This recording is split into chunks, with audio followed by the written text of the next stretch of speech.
ಬೈಕ್ಗೆ KSRTC bus ಡಿಕ್ಕಿಯಾಗಿ ಬೈಕ್ನಲ್ಲಿದ್ದ ಮೂವರು ಸಾವನ್ನಪ್ಪಿದ ಘಟನೆ ಹಾಸನದ ಹೊಳೆನರಸೀಪುರ ತಾಲೂಕಿನ ಎಡೇಗೌಡನಹಳ್ಳಿ ಸಮೀಪ ಶನಿವಾರ ರಾತ್ರಿ ನಡೆದಿದೆ.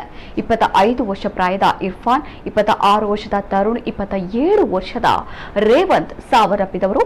ಕೆಎಸ್ಆರ್ಟಿಸಿ ಬಸ್ ಹಾಸನದಿಂದ ಮೈಸೂರು ಕಡೆಗೆ ಹೊರಟಿತ್ತು. ಮೈಸೂರು ಕಡೆಯಿಂದ ಒಂದೇ ಬೈಕ್ನಲ್ಲಿ ಮೂವರು ಯುವಕರು ಬರ್ತಾ ಇದ್ದು, ಈ ವೇಳೆ ಭೀಕರ ಅಪಘಾತ ಸಂಭವಿಸಿದೆ. ಡಿಕ್ಕಿಯಾದ ಬಸ್ಗೆ ಓರ್ವ ಯುವಕ ಸ್ಥಳದಲ್ಲೇ ಸಾವನ್ನಪ್ಪಿದ್ದು, ಇನ್ನಿಬ್ಬರು ಆಸ್ಪತ್ರೆಗೆ ಸಾಗಿಸುವಾಗ ಮಾರ್ಗ ಮಧ್ಯೆ ಸಾವನ್ನಪ್ಪಿದ್ದಾರೆ ಎಂದು ತಿಳಿದು ಬಂದಿದೆ. ಘಟನಾ ಸ್ಥಳಕ್ಕೆ ಪೊಲೀಸರು ಭೇಟಿ ನೀಡಿ ಪರಿಶೀಲನೆ ನಡೆಸಿದ್ದಾರೆ.